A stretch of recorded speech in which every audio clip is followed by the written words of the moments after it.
আসসালামু আলাইকুম বন্ধুরা, আমি আজ আবার আপনাদের মাঝে নতুন একটা রান্নার রেসিপি নিয়ে আসলাম। এখন আমি নুডলস রান্না করছি। নুডলস রান্না করতে কি কি লাগে বা কিভাবে রান্না করতে হয় সেগুলো আজকে আমি এই ভিডিওর ভিতরে আপনাদের সবাইকে দেখাবো। কড়াইটা প্রথমে পরিষ্কার করে ধুলাম, তারপরে কড়াইটা চুলার উপরে বসালাম।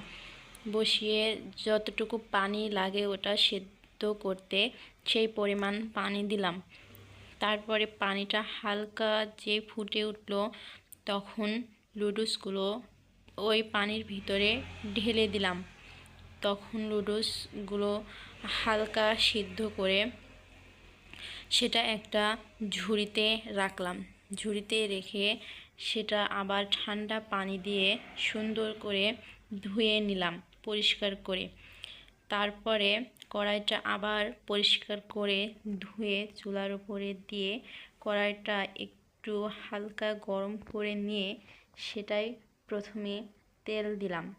তেল দেওয়ার পরে সেটাতে পেঁয়াজ, কাঁচামরিচ, নুন, ডিম আর মশলা দিয়ে সেটা একটু নেড়ে নেড়ে ভেজে তারপরে নুডলসগুলো সেই ঢেলে দিলাম।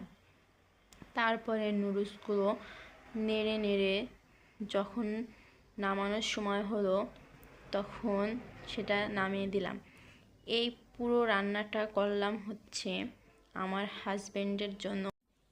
হঠাৎ করে তার নাকি নুডলস খেতে মন চাচ্ছে, সেই কারণে এখন আমার আবার এই নুডলস রান্না করতে হলো।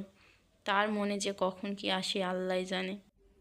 কিন্তু কি আর করব, আমার প্রিয় মানুষটা যেহেতু বলল, তার কথা তো আমি ফেলতে পারবো না। তার কথা আমি কখনো ফেলবো না। তাই এই যে রাত করে এখন আমি তার জন্য এই নুডলস রান্না করতে গেলাম। এই নুডলস রান্না করতে যেয়ে সে আমাকে সাহায্য করেছে। সত্যি আমি ভাবিনি যে সে এই নুডলস রান্না করতে গিয়ে আমাকে সাহায্য করবে। সত্যি তার মতো মানুষ পাওয়া একটা ভাগ্যের ব্যাপার।